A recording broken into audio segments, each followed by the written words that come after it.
How's everybody doing? Well, I hadn't put nothing up, so I thought I'd make a quick video to show everybody what I've been doing. I'm starting on this. It has been upper 90s. It was 100 again today, and it's just too hot to be out here doing anything. It's like 10 o'clock at night, and it's still hotter than hell. But what I gotta do, this is my wife's daily for her work. She drives for work. It's an '05 Xterra. And it's just time for some maintenance. One, the valve cover seals, and these valve covers, you cannot replace them. I've seen all kinds of YouTube videos for every hack job you can think of, which is whole saw them out and silicone new ones back in and blah blah blah. I ain't messing with it. I just went online, spent 70 bucks and bought two new ones with new seals, new gaskets and everything for it, as well as the timing chain tensioners are wore out. They work off oil pressure, and then you got the glides. So I'm gonna go in, new cam gears, the new, what you want to call it, intermediate chains or whatever that go between the two camshafts, the new main gear, the new main chain, all new tensioners, all new glides. And while I'm in there, damn it, excuse me, I'm gonna replace the water pump, which I got a new Gates water pump and a new Melling oil pump for it while I'm in there. So all of that'll be done. I've got an AC leak that we fought for a couple of years over here on this fitting right here. I put a new condenser in it last year, no, 2 years ago.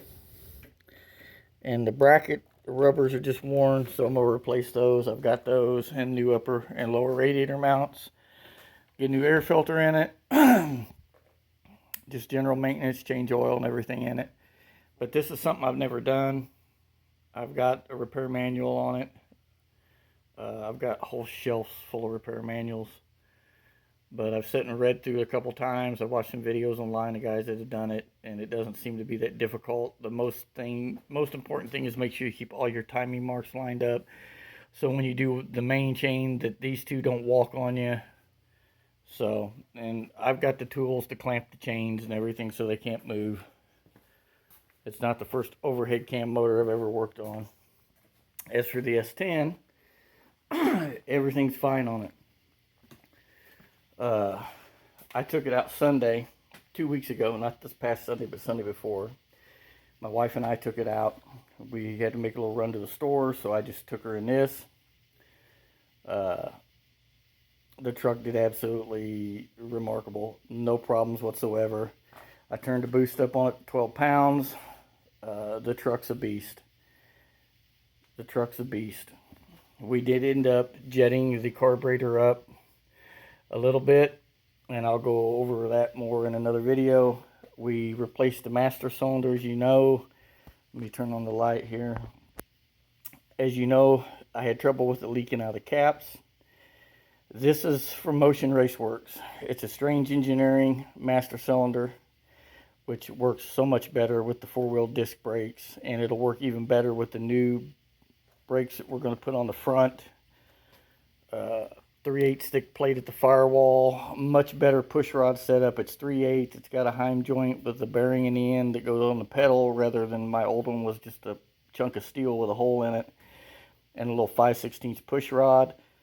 And I'll show you all the stuff that come out of the old kit, but it's all in, done, everything's bled. But the truck, badass. This thing is a monster. It just hooks and goes.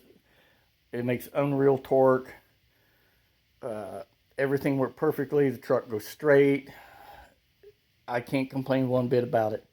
The next step is we're going to turn the boost up a little bit more, probably around 15, 16 pounds. See how it does. And at that point, I'll probably leave it there because of what it's doing on 12 pounds. I wish I got video of it for everybody, but we're going to try to get it out this weekend. I've got a promise to my grandson. The county fair is this coming weekend, so that comes first. Then we'll come and get this out. My boy's off Saturday and Sunday this week, so it's his weekend to have the whole weekend off at Toyota as those guys rotate out. so they get 2 weekends off every month. But other than that, everything's going fine. I got the Turbo Smart blow-off valves on it.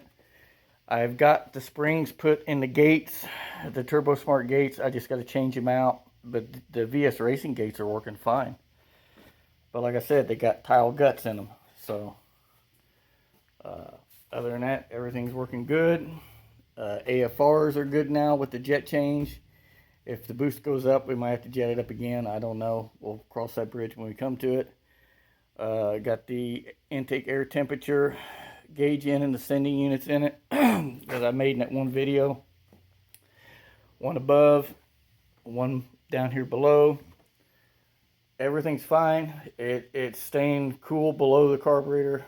A little cooler than what I thought it'd be, and I'm thinking it may be to the fuel having the 15% oxygenation content, so that might be helping on that.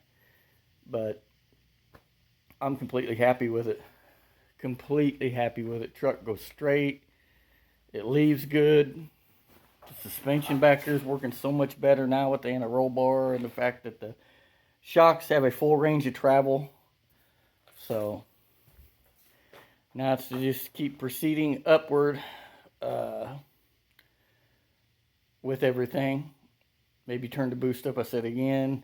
I might get it out and maybe hit it. I've changed the jets from a 100 shot to a 50 shot on the nitrous because I want to see if it has any cooling effect as well. I'm not worried about so much as power as I am like a chemical intercooler when you get up into boost. So like from second gear, third gear.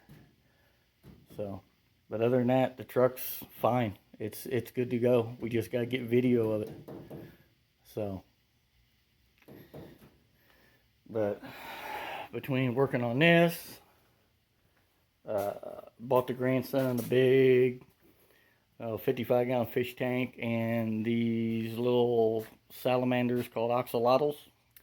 He was fascinated with them. He stuck with it for months. So finally I went in, wife and I broke down, bought him a 55-gallon tank. We ordered 3 of them online. It'll be here Saturday. And then, of course, getting the tank set up. I've been doing that. Trying to go through stuff in here and try to get it thinned out, get stuff out of here. So I can get the floor repairs and stuff I need done in the front part. Get it all finished out because the S10's going up there for the winter. Son's truck will be in here. And as soon as I get this thing done and out of here, the boys' S10's coming in here and we're going to start in on it and start videoing it. But this shouldn't be too bad. If I could get, it's supposed to cool down toward the weekend in the mid 80s. I can probably knock this out. If I start in the morning and work till the evening, I should be able to knock this out in one day. All I gotta do is pull the upper intake so I can get that valve cover off. This one I can get off as it is. Get them switched. And then I'll just leave this off because the cover goes in behind it. Get the front cover off, the balancer, get all that done, get all that put back together, and boom. So that's what's going on, everybody. Can't always work on the hot rods and stuff. You got to work on your daily shit and take care of it. And I've been putting this off for about 2 months, 3 months. And it needs to get done before I end up putting an engine in it. Because this engine runs fine. It don't use any oil or nothing else. 219,000, and it's still, other than it makes a little noise when you first start it till oil pressure comes up and tightens the tensioners. This thing has been an absolute tank for us. Very dependable. No issues. All I've done to it is the AC condenser, regular maintenance, plugs, all that kind of stuff, and one new battery a year ago. That's it. So can't complain. And she puts a lot of miles on this thing with her job as a nurse doing private duty. So